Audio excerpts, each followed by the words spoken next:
Incoming transmission. Welcome. This is True Spies, the podcast that takes you deep inside the greatest secret missions of all time. Week by week, you'll hear the true stories behind the operations that have shaped the world we live in. True Spies. You'll meet the people who live life undercover. What do they know? What are their skills? And what would you do in their position? This is True Spies. I delivered clandestinely the Pentagon's most desperately sought Soviet weapon, the first MiG-23 that the US ever possessed. They told me it was impossible, but I never gave up. I'm Sophia di Martino, and this is True Spies from SPYSCAPE Studios. How to Steal a MiG, Part 2, The Men in Plaid. In the last episode of True Spies, we followed CIA officer Jim Fees on his mission to procure a coveted Russian MiG-23 fighter jet from the Egyptian army.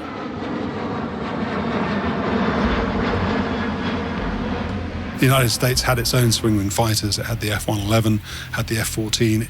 It should have understood why the Russians had developed that aeroplane with variable geometry. It should have had some basic understanding as to the size of the engine, the fact that it was built for high-speed flight versus turning flight, but they didn't. So it was embarrassing, and it was also revelationary. If you haven't already, be sure to listen to Part 1. In that episode, we learned how Egypt was on the brink of succumbing to a charm offensive by Jim Fees.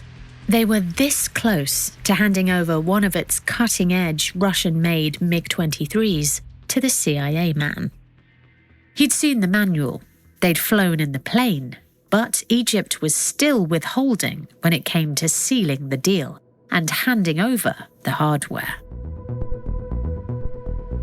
We also heard how Jim, a high-profile American target living in Cairo, had found himself at the centre of a Libyan assassination plot. An unwelcome distraction while you're trying to convince Egypt to cheat on its former Russian allies, to say the least. After some initial hesitance, President Anwar Sadat has acquiesced. He's agreed to give Jim a fighter jet to take back to the US. Now there's just the small task of extracting the airplane out of Egypt without the ever-watching Russians knowing. Discovery would mean an international incident and a humiliation for the Americans at the height of the Cold War. Jim begins organising the extraction. He already knows who will be his right-hand man for this part of the mission. In fact, there was only ever one candidate. Yes, Swede Svensson. He was what they called an air attaché in Cairo, and he and my dad were very close. They became lifelong friends, actually. And my dad really trusted him, and Swede trusted my dad. And for some reason, I suppose because he was a renowned aviator himself, my dad invited him to come on the night that they took the MiG. Leroy William Svensson, or Swede to his colleagues, was exactly the sort of person you wanted on your side. When he was 13, he ran away from his home in Chicago to join the army. The recruiters, sensing he was far too young, called his parents, who demanded he be sent right back. But Swede was so eager to fight for his country, a year later he tried again, this time with his parents' blessing. Jim has negotiated a suitable location for the pickup, a secret airbase that's just close enough to Cairo for reasons that will soon become clear. Jim's daughter, Paula, knows this story firsthand, not only through her personal memories of her father during this time, but also through the journals he left behind. Entries such as the one she's about to read include some rare first-hand accounts of the mission. I made one inspection trip out to the secret Egyptian air base where they had disassembled the wings from the aircraft and wrapped all the parts in black plastic so that it was impossible to tell what kind of aircraft it was. Then I had to manage follow-up exchanges back and forth with headquarters and the Egyptian Air Force to set up the clandestine flight for a large USAF C-5 to pick up the MiG in the dark of night at an air base on radio silence.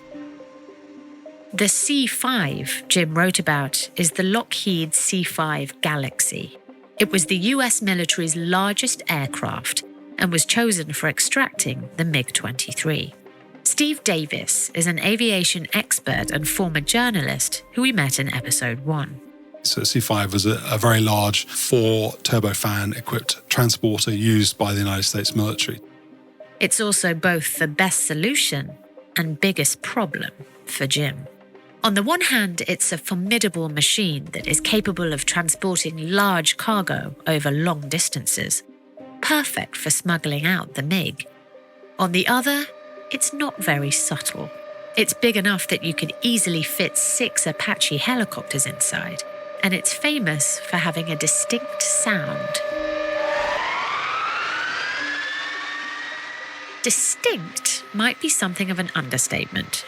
Most people would describe it as a screaming sound. Jim knew the risk that sound presented. Any Russian ears within audible range would know exactly what that was. And you can guarantee the Russians were listening. But it's his best option. Perhaps his only option. During Jim's inspection trip, he confirmed that the MiG-23 had been dismantled and covered in plastic according to his instructions. Ahead of the extraction, he told the ground team to store the parts in a secluded hangar at the far end of the airfield. With everything in place, all he needed now was to set the date and execute. The MiG was airlifted out on the 21st of September. I would guess that, knowing my father, he liked special dates, like pick the 21st because it was his birthday. It wouldn't surprise me if on the 1st of January he woke up thinking, this year I'm going to get the MiG, sort of a New Year's resolution. And so I would guess that it took, 6 to 8 months, probably from beginning to end. Nothing happens quickly in Egypt anyway. Paula's intuition is finely tuned. Jim later wrote in his journal that he did deliberately choose his birthday as the extraction date. His reason, he claimed, was so that he wouldn't forget it. But one might wonder if this was his present to himself. The satisfaction of gifting the US with the jet fighter it so dearly wanted. And now that the fateful day had finally rolled around, if nothing else, it would be one of the more memorable ones. Birthday or not, Jim spent the first part of that day at the office. His official job was chief of station, don't forget, and he had to pretend like it was just a regular Wednesday. He came home after work, probably had dinner, showered, changed, and then said he was going out again, and then probably picked Swede up, and they would have driven out there, just the two of them in a car. Jim and Swede were usually animated in each other's company, trading stories of danger and adventure, but little was said during that drive to the secret airbase. No jokes were cracked. No tales of bravery and misadventure this time. Just calm focus. Periodically, they would check their mirrors to make sure they weren't being followed. The night sky was clear, and the arid heat of the day had started to cool to a balmy 80 degrees as the clock passed midnight.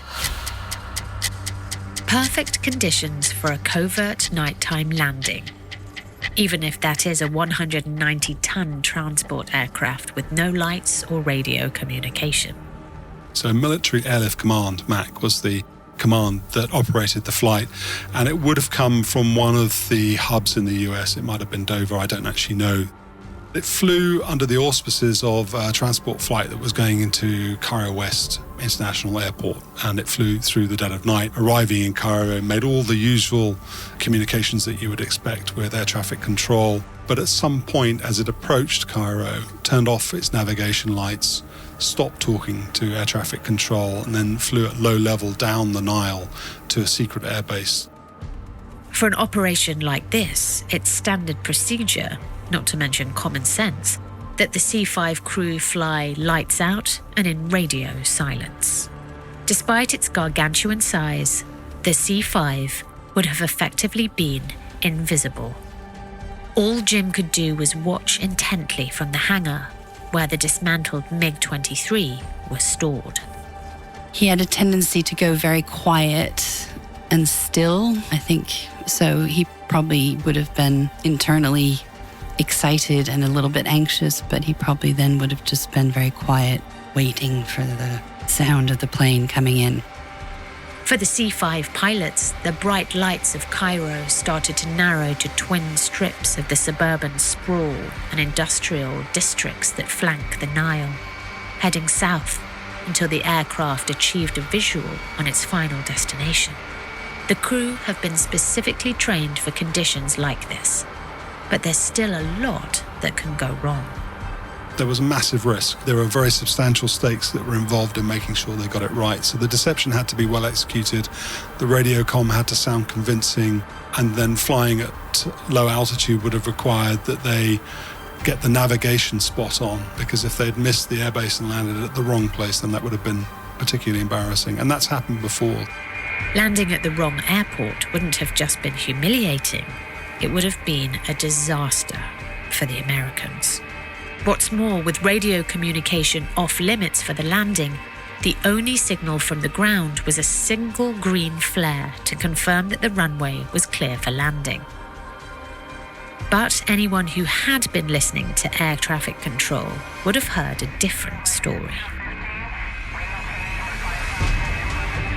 So the radio communications, even though the C-5 was now south of Cairo, continued to play out with the air traffic control person at Cairo continuing to talk to it as though it was making a landing there. So the deception was complete. Those final minutes before the landing were the most stressful for Jim.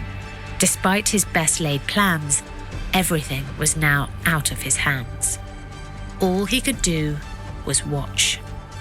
Jim's trusted companion, Swede, on the other hand. He was a great storyteller. So he probably just would have been telling him some crazy stories about flying planes upside down or something like that to keep him entertained. And yeah, Swede probably would have been talking a lot. That's when they heard it. The distant but unmistakable sound of the C-5's whining engines. Gradually, the jet noise got louder until it was almost overhead. Everyone held their breath. And then, finally,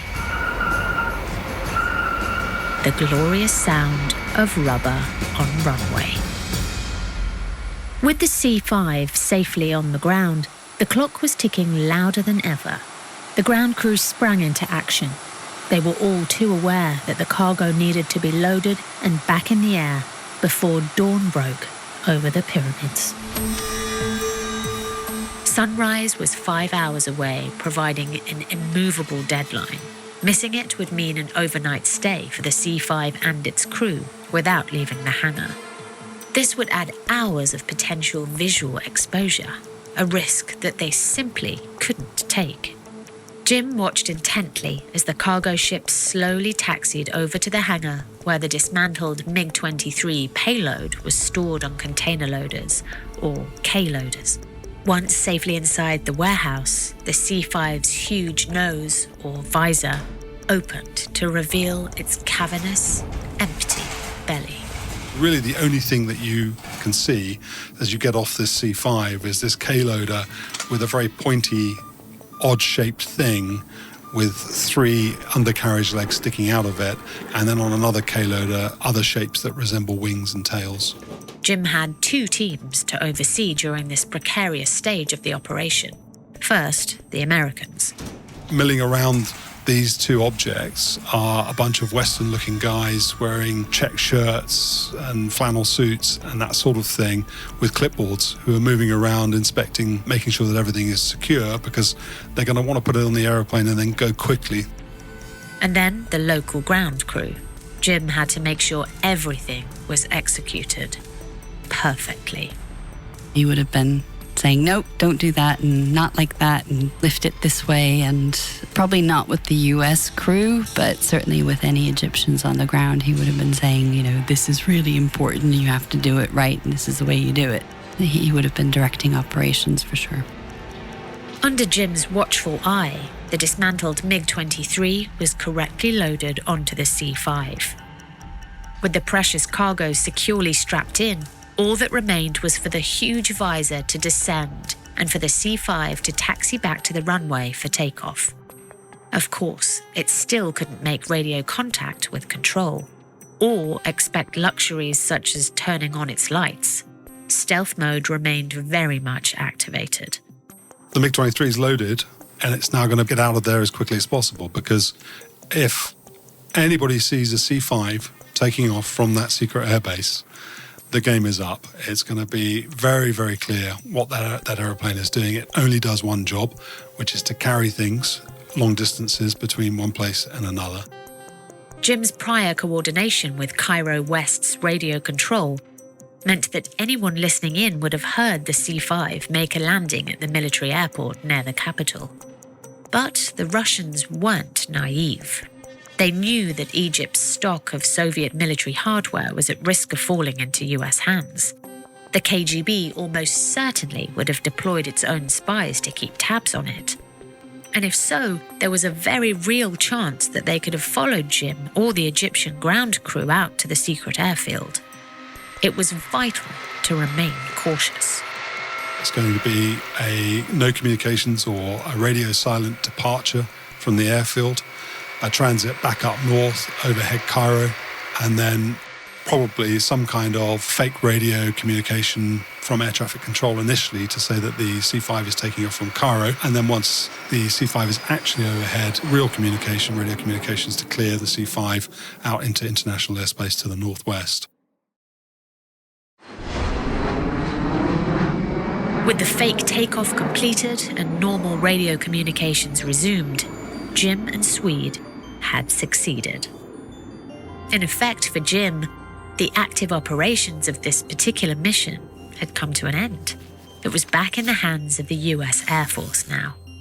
All that remained for him was to file his report and alert his colleagues in the US that the extraction had been successful.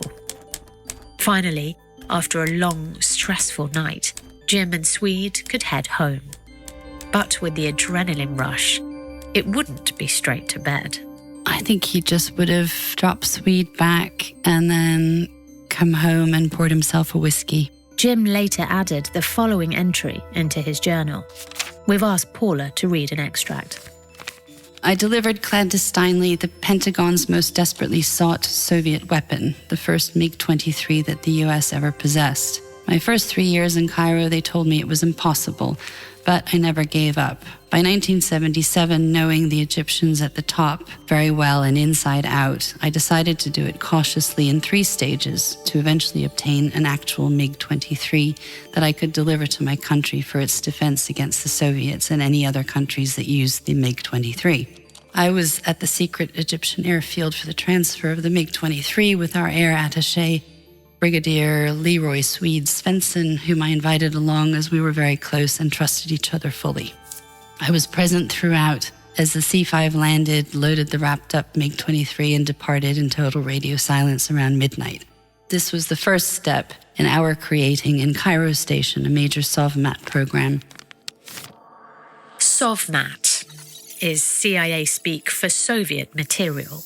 It's the plan Steve referred to in episode 1 and was an ongoing program during the Cold War. Jim now had to wait another excruciating 10 hours before he would know for sure that the C-5 had made it back to US soil without incident. And where would it end up? The answer is in possibly some of the most restricted airspace you could find in the US at the time. Ironically, it's also some of the most famous.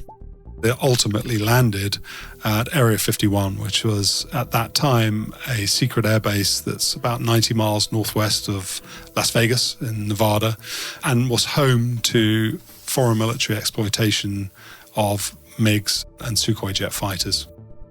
Foreign Military Exploitation, FME for short.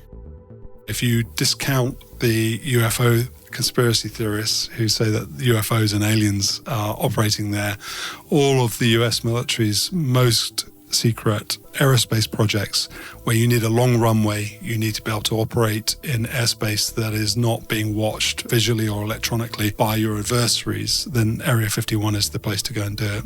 And so that was the natural choice for the United States to operate its FME activities from. This is where things got a little tricky. Area 51, also known as Groom Lake, or officially Homey Airport, was a hive of secret activity. Most were so secret that the teams working on them had to be hidden from each other almost as much as from the enemy.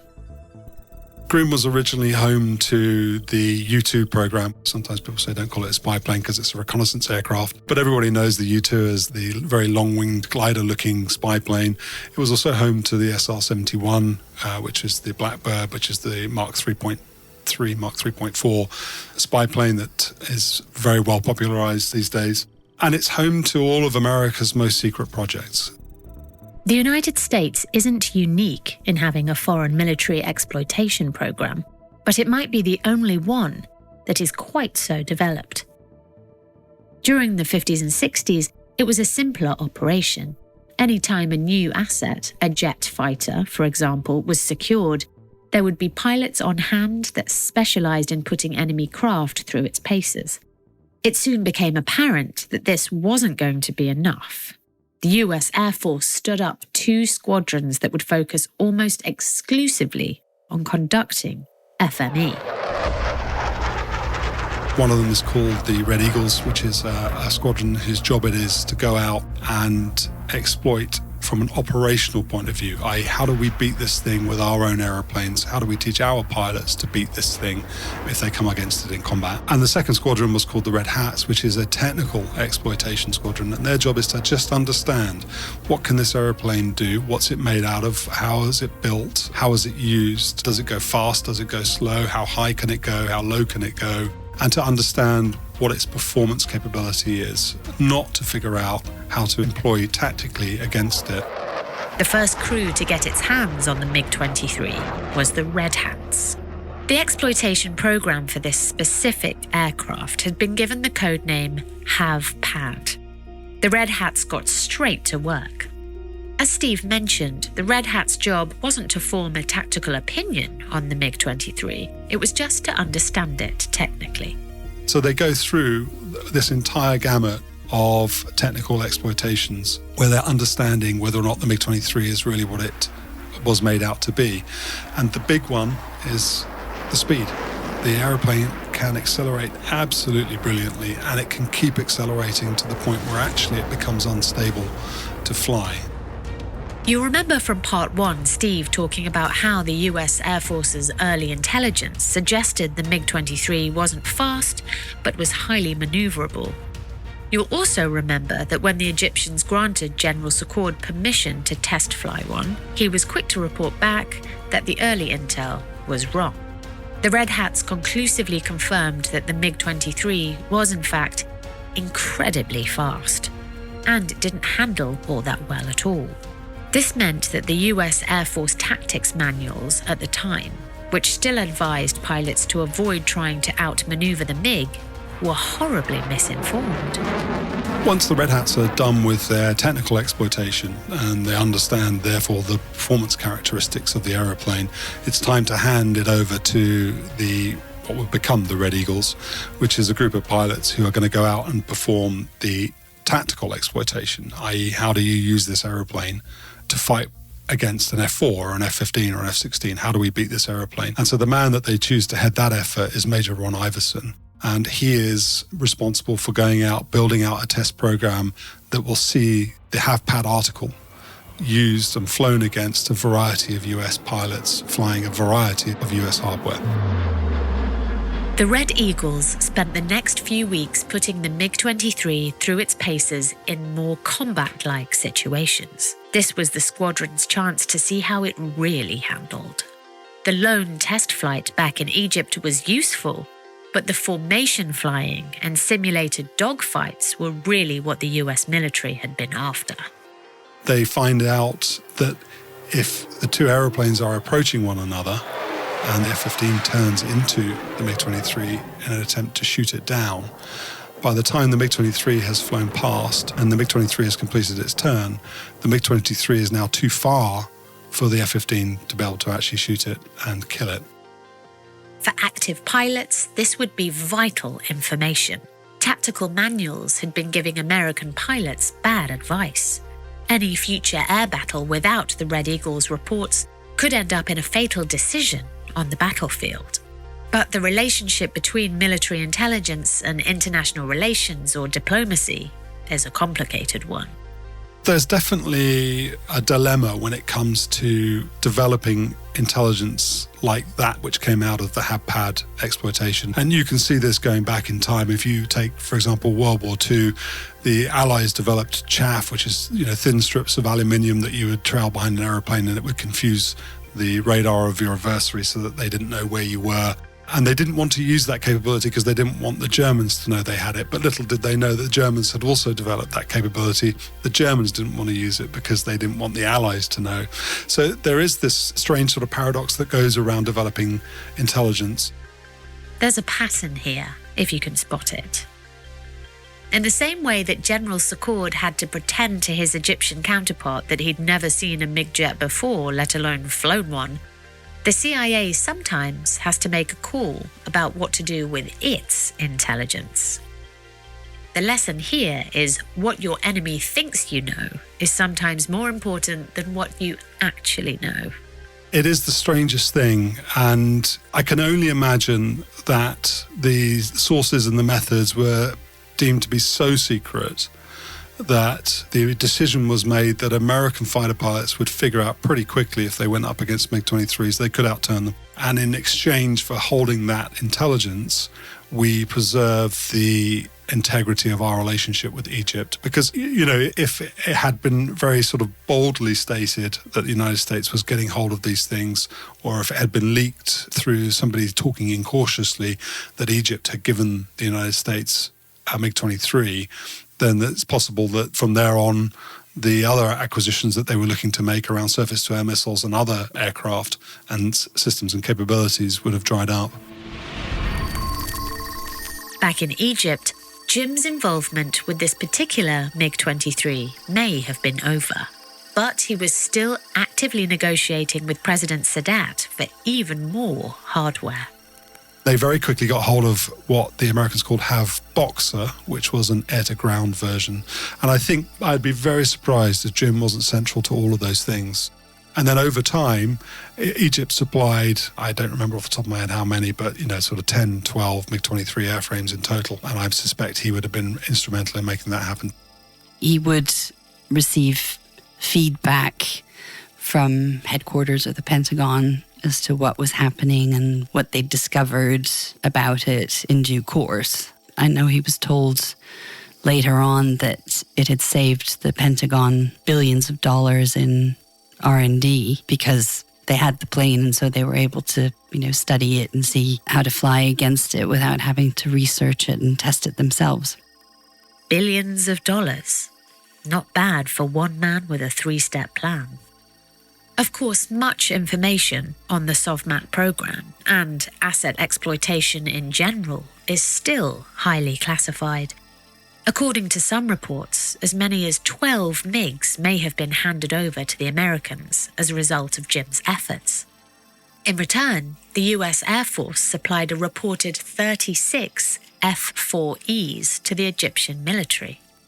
I think that Fee's contribution to the confidence and the understanding of those warfighters is really what is the lasting legacy from this particular exploitation. Jim remained posted in Egypt for about another year after this successful operation with the MiG-23. You might remember from part 1 that the CIA had a habit of rewarding good work in dangerous places with more danger. The agency, impressed with Jim's success with the MiG-23s, paid him the ultimate compliment, the chance to leave Egypt for possibly the most politically volatile posting at that time. they asked him to go from there to Tehran to be chief of station in Tehran. And he turned them down. He said, I'm too tired. My family's been through enough these last 4 years. I need an easy posting where we don't have to worry about security and things just for a couple of years. And they said, how about Geneva, Switzerland? And he said, sounds perfect, thinking, nothing happens there. So we moved to Geneva. And of course, a few months later, the US Embassy in Tehran was invaded and everybody was taken hostage. Well, he was the spy with perfect timing. Jim dodging another brush with death and disaster was probably a sign that it was time to settle into a slower pace, preferably in a place where people weren't trying to kill him. Somewhere like Geneva, Switzerland. He turned the place around, as he likes to say, because he said when he arrived it was a sleepy station and all they talked about was when they were next going to go skiing. The station was right around the corner from the United Nations. And he was saying, the headquarters of the United Nations, there's loads of intelligence to be had here. Why are you talking about skiing? And so much to their distress, he announced that he didn't ski and wasn't interested in ever hearing the word skiing or schedule or ski weekends. And so, yes, he put them on a rough ride to producing intelligence, but they did. And then he resigned a couple years later, and we stayed on in Geneva after that. Jim might have been actively avoiding skiing in Geneva for the rest of his career, but the MiG-23 exploitation plan had a long tail and would carry on for over a decade. The exploitation of the Egyptian-supplied MiG-23s went on through to 1988. So the Red Hats kept on, because you can exploit these things for a very, very long time. You do your initial exploitation to understand what your basic capabilities are, but over a period of years, you can continue to fly that aeroplane technically to evaluate it. The US wouldn't directly face an air force that used the MiG-23 until its conflicts with Libya during the 80s. But perhaps the real test was the 1991 Gulf War. Saddam Hussein had a fleet of 127 MiG-23s in active service at the time that the US military intervened in Iraq's invasion of Kuwait. Thanks to Jim, by this time, the Americans would have known the fighter jet inside out. According to some reports, between January and March 1991, US forces destroyed an estimated 47 Iraqi MiG-23s. I'm Sophia di Martino. If you'd like to learn more about the USA's foreign military exploitation program, you can pick up Steve Davies' book, Red Eagles, America's Secret MiGs. Join us next week for a special episode highlighting some of the best tradecraft from the True Spies archive.